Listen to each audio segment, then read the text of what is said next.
그러니까 사실 우리가 그런 거 있습니다.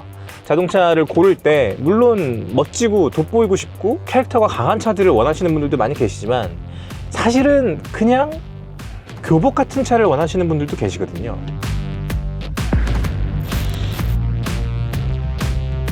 제가 지금 시승하고 있는 이 차가요, 느낌이 무척 신기합니다. 자동차를 타면서 이게 약간 이게 이상한데? 그런 느낌을 받을 일이 그렇게 사실은 많지 않거든요. 근데 지금 이 차에서 그런 느낌을 받고 있어요. 워낙 많이 팔리는 차기 때문에 아마 궁금해 하시는 분들도 많이 계실 거라고 생각하는데요. 바로 르노 그랑콜레오스 이테크입니다.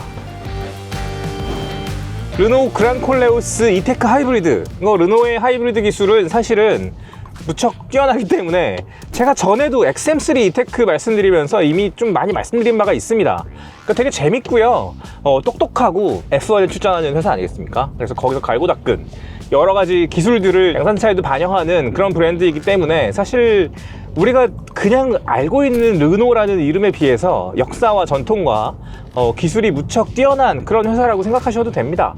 이테크 하이브리드는요, 전기 모터를 두 개를 씁니다. 그래서 하나는 발전하고 구동하기도 하고 하나는 완전 구동 100kW짜리 구동 전기 모터거든요. 그래서 거의 도심 주행의 75%를 전기 모터로만 주행한다는 것이 이테크 하이브리드의 특장점이에요. 그렇기 때문에 한번 주유하면 서울 부산 막 왕복은 왕복이고 1000km 정도를 운행할 수 있다고 자료에는 써 있습니다. 어떻게 운행하느냐에 따라서 사실은 연비 같은 건 천차만별이기 때문에 확신해서 말씀드릴 수는 없겠습니다만 그렇게 달릴 수 있는 가능성이 있다, 그런 기술이 있다. 그리고 가솔린이잖아요. 가솔린인데도 리터당 15km 이상의 연비는 나온다. 이거는 사실은 좀 똑똑한 시스템이죠, 그죠? 그리고 더 신기한 게 뭐냐면요, 4기통 1.5L 엔진인데 3단 기어를 쓰고 245마력에 23.5kgm를 낸단 말이에요. 사실 막 넘치는 성능이라고 할 수는 없겠지만 도심에서는 충분한 성능이에요. 근데 제가 이 차를 타면서 가장 많이 느낀 건 뭐냐면요, 이렇게 보통인 차가 있을 수 있나? 그런 겁니다. 제가 지금까지 말씀드린 것은 무척 이 차를 특별하게 만드는 팩트들이죠. 뭐 전기모터 두 개를 쓰는데 에너지 플로우가 되게 다른 차들이랑 다르고, 여기 보면 에너지 플로우가 막 이렇게 바뀌는 게 보이거든요. 근데 보통은 전기모터에서만 이렇게 왔다 갔다 해요. 그러다가 이제 가속 페달을 깊이 밟으면 엔진이 가동을 하면서 이제 복잡한 플로우가 생기는 거죠. 그런데 실제로 운행을 해보면 약간 이거 전기모터로만 달리는 건가? 라는 생각이 드는 순간들이 아마 많이 있으실 거예요. 전기차랑 비슷한 느낌을 받으실 수 있습니다. 전기모터를 두 개를 써서 대부분은 전기차처럼 쓸 수도 있는 되게 독특한 시스템이다.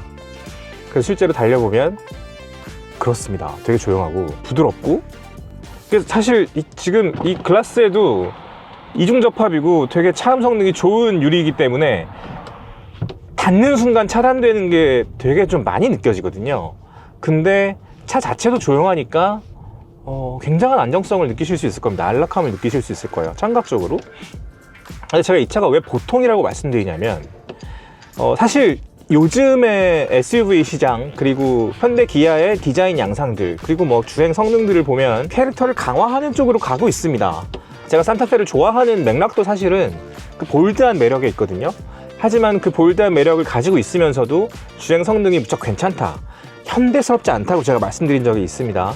그래서 뭐 저 같은 사람이나 아니면 유럽차를 타다가 넘어간 사람도 그렇게 거부감 없이 즐길 만한 운전 성능을 가지고 있기 때문에 제가 더 좋아한다고 말씀드렸고, 기아는 사실 제가 소렌토는 아직 시승을 안 해봤습니다.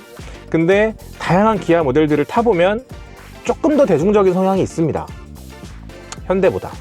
그래서 현대가 캐릭터를 강화하는 쪽으로 가고 좀 더 프리미엄한 느낌이라면, 기아는 더 많은 사람들을 겨냥하고 만드는 더 대중적인 느낌의 자동차라고 저는 이해하고 있어요. 그런데 그 양쪽에서 얘가 균형을 잡고 있는 거예요. 르노 그랑콜레오스가 전혀 예상하지 못했던 방향입니다. 사실 XM3 같은 거는, 그리고 SM6도 그렇고요, 클리오였죠. 제가 너무 좋아했지만 아쉽게 단종이 된, 그리고 조에도 그렇습니다. 르노가 지금까지 출시해온 차들을 쭉 보면 무척 유럽 향이었어요. 프랑스 브랜드고 프랑스 차의 장점이 있고, 프랑스 차의 장점은 단단한 하체와 아주 재미있는 조향 성능에 있단 말이에요. 그런데 지금 얘는요, 밟으면 빠르지 않아요. 풀악셀을 해도 빠르지 않습니다. 비슷한 토크를 가지고 있는 다른 차들이랑 비교했을 때 얘가 막 뛰쳐나간다 이런 느낌은 전혀 아니에요. 이거보다 더 빨리 달릴 수 있어요. 근데 이 시스템이 얘를 그렇게 운전하게 만드는 거예요. 그렇게 거동하게 만드는 거죠. 그러니까 되게 침착하게 나갑니다. 이 차는 조금 뭐랄까요, 무척 침착하고 보통의 하루를 위한 차라는 생각이 듭니다.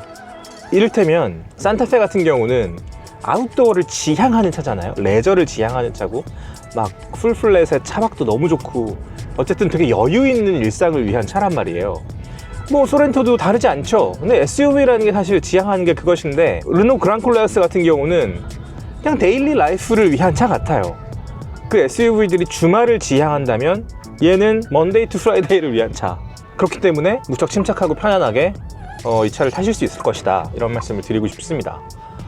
이 보통이라는 감각이 나쁜 감각이 아닙니다. 되게 저는 성숙한 감각이라고 생각하고 많이 팔리는 이유가 있는 것 같습니다. 지금까지의 르노랑은 아주 다른 느낌을 전해주고 있습니다. 그래서 르노의 새 시대를 여는 그런 차인 것 같기도 하고요. 판매량을 증명해주는 것 같기도 하고, 어찌 보면 르노가 시장이 원하는 느낌을, 튠을 찾은 것 같습니다. 그러니까 사실 우리가 그런 거 있습니다. 자동차를 고를 때 물론 멋지고 돋보이고 싶고 좀 캐릭터가 강한 차들을 원하시는 분들도 많이 계시지만, 사실은 그냥 교복 같은 차를 원하시는 분들도 계시거든요. 매일 입을 수 있는 약간 짙은 그레이 수트 같은 거 있잖아요. 그리고 매일 멜 수 있는 네이비 타이 같은 거. 근데 하지만 충분히 입으면 그냥 담백하게 멋이 나는 그런 옷들이 있죠. 그런 옷들이 있거든요. 그런 옷 같은 차입니다, 이 르노 그랑콜레오스는. 그게 무척 신기하고요. 하지만 이런 느낌이 나게 하기 위해서 이 안에 들어있는 시스템과 뼈대는 완성도가 되게 높다. 그것은 움직여보면 알 수 있습니다. 그래서 이런 느낌을 원하시는 분들은 시승해보시고 선택하셔도 아마 후회 없으실 겁니다. 그리고 인터페이스가 무척 훌륭한데요. 아리야, 오늘 날씨 어때? 오늘 한남동 하늘은 하루 종일 맑겠습니다. 볼보에 들어있던 누구 오토가 여기에 들어가 있고요. T맵이 기본이고요. 그렇기 때문에 너무너무 좋은 편안한 시스템입니다. 이거를 르노의 그랑콜레오스에서 누릴 수 있고, 지금 12.3인치 디스플레이가 앞에도 있고요, 조수석에도 있는데요. 조수석에서는 정말 다양한 엔터테인먼트를 즐기실 수 있습니다. 네이버랑 협업을 해서 웨일 브라우저가 들어가 있고, 웨일을 통해서 유튜브랑 하다못해 스레드, 페이스북 이런 것도 들어가.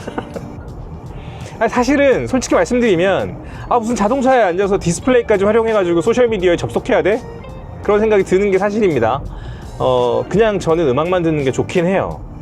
하지만 이런 기능을 가지고 있다는 건 다른 기능으로 활용할 수 있는 가능성이기 때문에 저는 박수를 쳐주고 싶습니다. 뭐 활용하기 나름이잖아요, 기술이라는 건.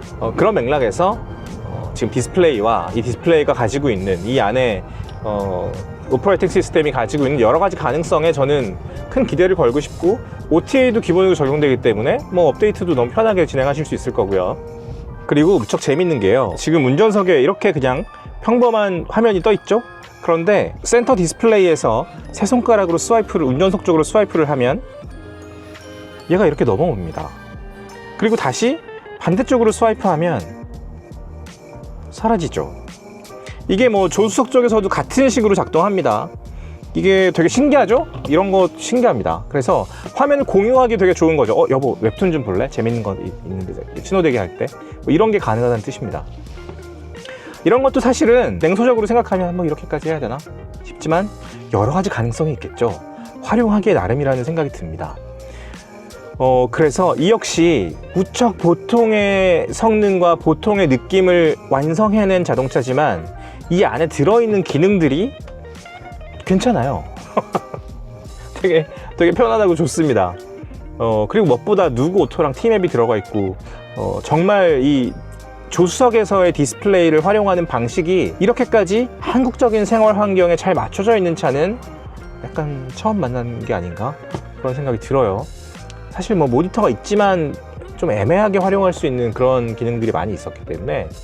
근데 르노 그랑콜레오스는 되게 와닿는 피처들을 가지고 있어서 마음에 드네요. 그러니까 이런 게 사실은 어려운 느낌으로 활용할 수 있다는 가능성이 비춰지면 안 되거든요.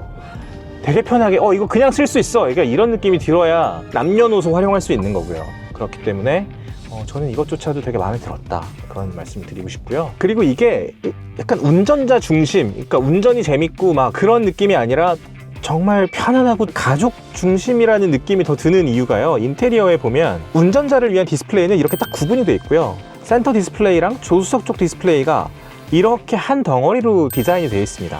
그러니까 이런 디자인에도 사실 그런 의도가 숨어 있는 거예요. 좀 더 이 안에 있는 콘텐츠에 집중할 수 있고, 이 안에 있는 승객이 콘텐츠로서 즐길 수 있는 매력들이 어떤 것이 있는가, 이걸 더 강조하고 싶은 그런 것이 인테리어 디자인에서도 드러나는 겁니다. 그리고 익스테리어는요, 선이 진짜 화려하고 다양하고 날카로운 각도로 얼굴과 옆면과 엉덩이를 여러 가지 선들이 가로지르고 있습니다. 특히 뭐 헤드램프랑 리어램프 주변에서 이렇게 내려다보면 막 진짜 막 이렇게 돼 있어요. 그리고 얼굴에서도 마찬가지입니다. 얼굴에서도 여러 가지 선들이 교차하는 게 보이실 거고요. 라디에이터 그릴도 화려하죠. 담백한 헤드램프의 전체적인 모양을 가지고 있지만 디테일은 그렇지 않습니다. 그리고 선들도 화려하고요. 사이드 뷰는 좀 얌전한가 싶죠. 왜냐하면 이건 너무 전형적인 SUV의 형태를 하고 있기 때문에 여기에서 뭐 그렇게 멋을 부렸겠어? 그리고 르노가 그렇게 멋을 많이 부리는 브랜드가 아니란 말이에요. 그래서 그런 기대를 가지고 옆모습을 이렇게 뜯어봤는데 그렇지 않습니다. 옆모습도 화려하다, 선이. 선이 화려하다는 건 그 선으로부터 형성되는 면이 추가적으로 생길 수 있다는 뜻이고요. 면이 생긴다는 건 어떤 빛 아래에서 이 차가 되게 다채로운 표정을 가질 수 있다는 건데, 저는 심플한 차를 좋아합니다만 르노 그랑콜레오스는 사실 심플한 디자인은 아닙니다. 심플한 것 같죠? 하지만 뜯어보면 심플하지 않습니다. 정말 어떤 표정을 만들기 위해서 많이 애를 쓴 차고요. 그리고 그것이 이 차의 전체적으로 보통 나를 지향하는 주행 성능, 하지만 그 안에 들어있는 이테크 하이브리드라는 르노의 최첨단 기술, 그리고 인포테인먼트가 제공하고 있는 또 여러 가지 편안한 첨단 기술들, 이런 콘트라스트를 이 디자인에서 많이 좀 보여주는 게 아닌가, 그런 생각도 듭니다. 평범한 것 같지만 평범하지 않고, 보통 날의 차인 것 같지만 사실 여러 가지 특별한 기능들이 많이 있고 그런 거죠. 이해가 좀 되십니까? 저 되게 좀 당혹스러웠어요. 그래서 이 차를 처음에 시승하는데, 야, 이거 뭐야? 너무 신기하다, 이 차는. 그런 생각이 계속 많이 들었습니다만, 이 차를 이해한 저의 감각은 그렇습니다. 아, 이것도 역시 보통 날의 자동차라는 관점에서 제가 되게 마음에 들었던 것 중에 하나인데요, 시트가 되게 편합니다. 시트 편합니다, 여러분. 뒷좌석 되게 넓고요. 휠베이스가 2800mm가 넘기 때문에 정말 넉넉한 공간 가지고 있고, 넉넉한 공간에 더해서 시트의 감각이 정말 좋기 때문에 편하게 앉아서 이 차를 즐기실 수 있을 겁니다. 그리고 여럿이 함께 하기에도 너무 좋겠죠. 가족들이랑 함께 하기에도 너무 좋을 거고요. 자녀분들과 함께 하기에도 마음 편안한 그런 차일 것 같습니다. 현대와 기아 사이에서 산타페 좀 부담스럽고, 그렇다고 소렌토 사기 싫은데 르노가 해결책을 제시합니다. 여러분, 반드시 시승해 보시고요. 저는 권해드리고 싶네요. 가솔린 모델이 궁금해졌습니다. 사실 그랑콜레오스에 대한 기대가 저는 뭐 그렇게 크지 않았어요, 솔직히 말씀드리면. 근데 다시 한번 말씀드리지만, 이런 선입견 같은 거 있잖아요. 내가 이럴 것 같아, 그런 느낌, 정말 아무짝에도 쓸모가 없네요. 직접 경험해보는 것이 그래서 이렇게 중요합니다. 네. 자, 오늘 여기까지 말씀드리면 좋을 것 같습니다. 르노 그랑콜레오스 시승했고요. 정말 우리가 살고 있는 무수한 보통 날들이 잘 이렇게 세밀하게 살펴보면 정말 무수한 특별함으로 가득 차 있다는 거, 뭐 약간 그런 느낌이 들기도 해요. 그래서 하이커 여러분들의 하루하루도 잘 뜯어보면 정말 특별한 순간들이 많이 녹아 있다는 것을 다시 한번 좀 나누면서 마무리하면 좋을 것 같습니다. 지금까지 시간이 소중한 우리를 위한 취향 공동체 더팍 정우성이었습니다. 감사합니다.